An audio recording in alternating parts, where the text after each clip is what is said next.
7 কর্মদিবসে নানা সিদ্ধান্তে চমক দেখালেন প্রধানমন্ত্রী। এখনো মুখোমুখি হতে হবে 6 চ্যালেঞ্জে, ইতিবাচক সিদ্ধান্তের ধারা অব্যাহত থাকার প্রত্যাশা। পুলিশের উদ্দেশ্যে হাসনাত আব্দুল্লাহর করা বার্তা, দালাল দুর্নীতিমুক্ত রাখতে হবে থানা, কঠোর ব্যবস্থা নেওয়ার হুঁশিয়ারি। নিত্যপণ্যের দাম বৃদ্ধি নিয়ে ইশরাকের কড়া হুঁশিয়ারি, জানালেন এবার আর জনগণের পকেট কাটতে দেয়া হবে না মাফিয়াদের। রাষ্ট্রপতির সাক্ষাৎকার ঘিরে দেশ জুড়ে উত্তেজনা, নাহিদ ইসলামের বিস্ফোরক মন্তব্য, দিলেন করা হুঁশিয়ারি। মেট্রো রেল স্টেশনে কন্টেন্ট তৈরিতে আসলো নিষেধাজ্ঞা, যাত্রীদের নিরাপত্তায় এমন উদ্যোগ, বলছেন সংশ্লিষ্টরা। গত 17 ফেব্রুয়ারি প্রধানমন্ত্রী হিসেবে শপথ নেয়ার পর সবাইকে হতবাক করে দিয়ে প্রধানমন্ত্রীর জন্য নির্ধারিত গাড়ি পরিহার করেন তারেক রহমান। ব্যক্তিগত গাড়ি ব্যবহারের সিদ্ধান্ত নেন তিনি। প্রধানমন্ত্রীর বহরে থাকা গাড়ির সংখ্যা কমিয়ে 4টিতে নামিয়ে আনেন। এমনকি প্রধানমন্ত্রীর মুভমেন্টের সময় সড়ক চলাচল বাকি সময়ের মতোই স্বাভাবিক রাখার নির্দেশনা দেন। এছাড়া জনদুর্ভোগ কমাতে মন্ত্রিসভার বৈঠক অধিকাংশ সময় সচিবালয়ে আয়োজনের পরিকল্পনা করেন। সংসদীয় দলের বৈঠকে তারেক রহমান সাফ জানিয়ে দেন, দলের এমপিরা সরকারি সুবিধার আওতায় শুল্কমুক্ত গাড়ি বা সরকারি প্লট নেবেন না। নিজ কার্যালয়েও পরিবর্তনের আভাস নিয়ে এসেছেন প্রধানমন্ত্রী। অফিসে আসছেন নিয়মিত 9টায় এবং মন্ত্রিসভার সদস্যদের সময় মতো অফিসে প্রবেশ মনিটর করছেন। শনিবার বন্ধের কথা থাকলেও করছেন অফিস।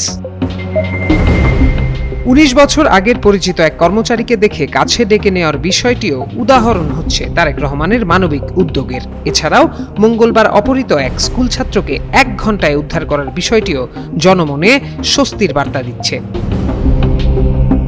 অনেকে বলছেন এখন পর্যন্ত যা চমক এসেছে তা শুধু তারেক রহমানের ইচ্ছাশক্তির ফলেই সম্ভব হয়েছে। তবে এ ধরনের উদ্যোগ তাকে কিছুদিনের স্বস্তি দিলেও মূল চ্যালেঞ্জ হবে জনপ্রত্যাশা বাস্তবায়ন। এক্ষেত্রে তারেক রহমানের প্রথম চ্যালেঞ্জ চাঁদাবাজি, দখলবাজি এবং সন্ত্রাসীদের বিরুদ্ধে কঠোর ব্যবস্থা নেওয়া। কিছু সরকার দলীয় এমপি এরই মধ্যে মাদক ও চাঁদাবাজির বিরুদ্ধে সোচ্চার হয়েছেন, যা আরও জোরদার করতে হবে। এ ব্যাপারে প্রধানমন্ত্রীকে জিরো টলারেন্স নীতি গ্রহণ করতে হবে।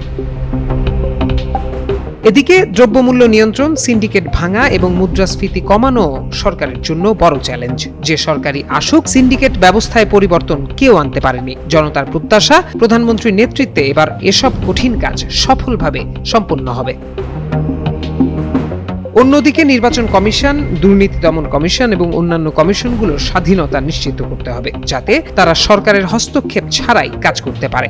ব্যাংকিং খাতে গত সরকারের অব্যবস্থাপনা মোকাবেলা করতে হবে এবং ব্যাংক লুটেরাদের শাস্তি নিশ্চিত করতে হবে। দল ও সরকারের মধ্যে যৌক্তিক ব্যবধান তৈরি করা প্রধানমন্ত্রীর আরেকটি চ্যালেঞ্জ। ক্ষমতার অপব্যবহার করে দলীয় নেতাকর্মীরা যেন কোনোভাবে সরকারের ভাবমূর্তি ক্ষুণ্ণ করতে না পারে, সে ব্যাপারে পরিকল্পনা গ্রহণ জরুরি।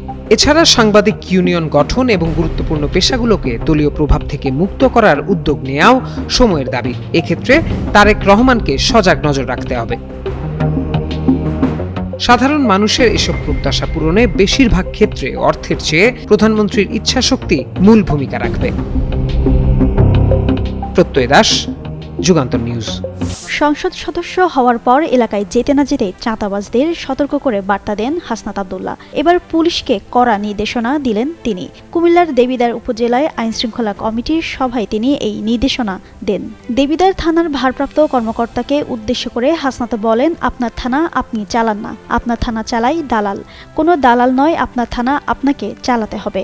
আপনার সেকেন্ড অফিসার পুরোপুরি দুর্নীতিগ্রস্ত, টাকা ছাড়া তার পা চলে না। আরেকজন আছে এসআই ভবতোষ, তিনি টাকা ছাড়া একটা পা মুভ করে না। এই সময় ওসিকে তার অফিসারদের নিয়েও বসতে বলেন, না হয় জনরোষের শিকার হবেন বলেও হুঁশিয়ারি দেন। কোনো কথা না জেনে বলছে না উল্লেখ করে হাসনাত বলেন, থানা চালায় হেলাল, আজকের পর থেকে হেলাল থানায় ঢুকতে পারবে না, আইন অনুযায়ী থানা চলবে। ভুক্তভোগীদের হেলালের কাছ থেকে অনুমতি নিয়ে ভেতরে যেতে হয়।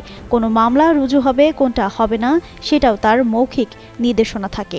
নিরীহ মানুষ পুলিশের কাছে যাওয়ার আগে অচাকরিজীবী পুলিশের দ্বারা হয়রানির শিকার হয়, এগুলো বন্ধ করতে হবে। বুধবার দুপুরে কুমিল্লার দেবিদ্বার উপজেলা নির্বাহী কর্মকর্তার সম্মেলন কক্ষের ওই সভায় হাসনাত আব্দুল্লাহ প্রধান অতিথি হিসেবে উপস্থিত ছিলেন। সবশেষ তিনি বলেন, জনগণ তাকে বিনা পয়সায় ভোট দিয়েছেন, এলাকাবাসীর কাছে দায়বদ্ধতা রয়েছে।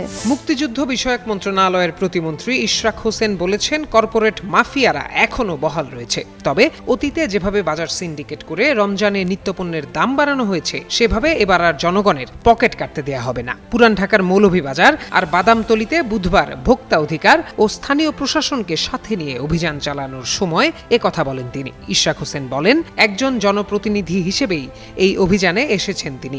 সম্প্রতি ভোক্তা অধিকারের অভিযানে বাধা দেওয়ার ব্যাপারটি অনাকাঙ্ক্ষিত বলেও মন্তব্য করেন তিনি। আরও বলেন, ব্যবসায়ী সমিতি আর ভোক্তা অধিকারের মাঝে ভুল বোঝাবুঝি দূর করতে জনপ্রতিনিধি হিসেবে ভূমিকা রাখছেন তিনি। প্রতিমন্ত্রী জানান, রমজান আসলেই কালোবাজারি আর অতিরিক্ত মজুত করে একটি পক্ষ নিত্যপণ্যের দাম বাড়িয়ে দেয়, এতে ভোগান্তিতে পড়ে সাধারণ মানুষ। তাই ভোক্তা অধিকার সবসময় অভিযান চালাতে পারে। রাষ্ট্রপতি মোহাম্মদ শাহাবুদ্দিনকে অভিশংসন করে গ্রেফতারের দাবি তুলেছেন জাতীয় নাগরিক পার্টি এনসিপির আহ্বায়ক ও বিরোধী দলীয় চিফ হুইপ নাহিদ ইসলাম। বুধবার বিকেলে রাজধানীর বনানী সামরিক কবরস্থানে পিলখানা হত্যাকাণ্ডের শহীদদের কবর জিয়ারত শেষে তিনি এই দাবি করেন। নাহিদ ইসলামের অভিযোগ, ২৪ জুলাইয়ে সংগঠিত গণহত্যা ঠেকাতে কার্যকর পদক্ষেপ নেননি রাষ্ট্রপতি। তার দাবি, সাংবিধানিক দায়িত্ব পালনে ব্যর্থ হওয়ায় এই ঘটনার দায় এড়াতে পারেন না তিনি। এ কারণে সংসদের প্রথম অধিবেশনে রাষ্ট্রপতিকে অভিশংসনের প্রস্তাব আনার আহ্বান জানান নাহিদ ইসলাম। অভিশংসন প্রক্রিয়া শেষে গণহত্যার দায়ে তাকে গ্রেফতারের দাবিও তোলেন তিনি। রাজনীতির মাঠে হঠাৎ করেই প্রকাশ্যে আসতে শুরু করেছে কার্যক্রম নিষিদ্ধ দল আওয়ামী লীগ। দেশের বিভিন্ন জায়গায় একযোগে খোলা হচ্ছে নিষিদ্ধ দলটির কার্যালয়। সম্প্রতি রাজশাহী, যশোর, পটুয়াখালী, কক্সবাজার, গাইবান্ধা সহ অন্তত ১৫ জেলায় ঝটিকা মিছিল ও কার্যালয়ের সামনে পতাকা উত্তোলনের চেষ্টা করেছে দলের নেতাকর্মীরা। এছাড়া আগামী ২৬শে মার্চেই রাজনৈতিক প্রত্যাবর্তন ঘটাতে চায় কার্যক্রম নিষিদ্ধ দলটি। এই লক্ষ্যে সাজানো হয়েছে পুরো মাস্টার প্ল্যানও। এ নিয়ে কিছুদিনের মধ্যেই নেতাকর্মীদের উদ্দেশ্যে নির্দেশনা আসতে পারে। এমন তথ্য দিয়ে বুধবার একটি প্রতিবেদন প্রকাশ করেছে দৈনিক আমার দেশ পত্রিকা। সেখানে সূত্রে বরাতে বলা হয়, ভারতে অবস্থানরত আওয়ামী লীগের শীর্ষ নেতারা আগামী কয়েকদিনের মধ্যে ২৬শে মার্চের কর্মসূচি ঘোষণা দিতে পারে। পরিকল্পনার অংশ হিসেবে পলাতক মাঝারি ও তৃণমূল পর্যায়ের নেতাদের দেশে ফেরার নির্দেশ দেওয়া হয়েছে। তাদের কৌশল হলো দেশে ফিরে আত্মসমর্পণ বা গ্রেপ্তার হওয়া, এরপর জেলখানাকে কেন্দ্র করে নেতাকর্মীদের আবেগ জাগে তোলা এবং আদালতের বারান্দায় হাজির হওয়ার সময় গণমাধ্যমের একাংশকে ব্যবহার করে একটি মজলুম ইমেজ তৈরি করা। এছাড়া জেলে থাকা নেতাদের পরিবারের সদস্যদের নিয়মিত জেলখানায় গিয়ে দেখা করার মাধ্যমে দলীয় যোগাযোগ বাড়ানো। জানা গেছে, আওয়ামী লীগ স্বাধীনতা দিবসের আবেগ ও জাতীয় চেতনাকে ঢাল হিসেবে ব্যবহার করে রাজনীতিতে ফেরার সুদূর প্রসারী ও বিতর্কিত পরিকল্পনা হাতে নিয়েছে। দলটির নীতি নির্ধারকরা দিল্লি ও দেশের বিভিন্ন স্থানে গোপন আস্তানা থেকে মাঝারি ও তৃণমূল পর্যায়ে কর্মীদের সক্রিয় করার চেষ্টা চালাচ্ছেন। উদ্দেশ্য ২৬শে মার্চের প্রাককালে সাভার জাতীয় স্মৃতিসৌধে ফুল দিয়ে রাজনীতির ময়দানে আনুষ্ঠানিক প্রত্যাবর্তনের ঘোষণা দেওয়া। গোয়েন্দা সূত্রগুলো বলছে, ২৬শে মার্চকে বেছে নেওয়ার পেছনে উদ্দেশ্য হলো সাধারণ মানুষের সহানুভূতি পাওয়া। তবে গণহত্যার দায়ে অভিযুক্ত এবং নিবন্ধন বাতিল হওয়া একটি দলের এমন তৎপরতাকে আইনিভাবে অপরাধ হিসেবেই দেখা হচ্ছে। আর আইনশৃঙ্খলা বাহিনী স্পষ্ট করে জানিয়েছে, নিষিদ্ধ ঘোষিত কোনো দলের প্রকাশ্যে কার্যক্রম পরিচালনার সুযোগ নেই। আওয়ামী লীগের এ তৎপরতা নিয়ে সদ্যবিদায়ী পুলিশ মহাপরিদর্শক বাহরুল আলম স্পষ্ট ভাষায় বলেছেন, নিষিদ্ধ রাজনৈতিক দলের কার্যক্রম বা কর্মসূচি চালানোর কোনো সুযোগ নেই। অন্যদিকে বিএনপি মহাসচিব ও বর্তমান সরকারের প্রভাবশালী মন্ত্রী মির্জা ফখরুল ইসলাম আলমগীর জানিয়েছেন, আওয়ামী লীগ ইস্যুটি সম্পূর্ণ আইনের আওতায় দেখা হচ্ছে। তামজিদ মির্জা, যুগান্তর নিউজ। ঢাকা ১৫ আসনের ব্যবসায়ী ও সাধারণ মানুষের প্রতি আহ্বান জানিয়ে জামায়াতে ইসলামীর আমির ডাক্তার শফিকুর রহমান বলেছেন, রমজানে চাঁদাবাজি বন্ধ করতে হবে। যারা চাঁদার জ্বালায় অতিষ্ঠ তারা এখন থেকে চাঁদা দেয়া বন্ধ করুন। কেউ বাধা দিলে আমাদের ডাকবেন, আমরা আপনাদের পাশে দাঁড়িয়ে প্রতিরোধ গড়ে তুলব।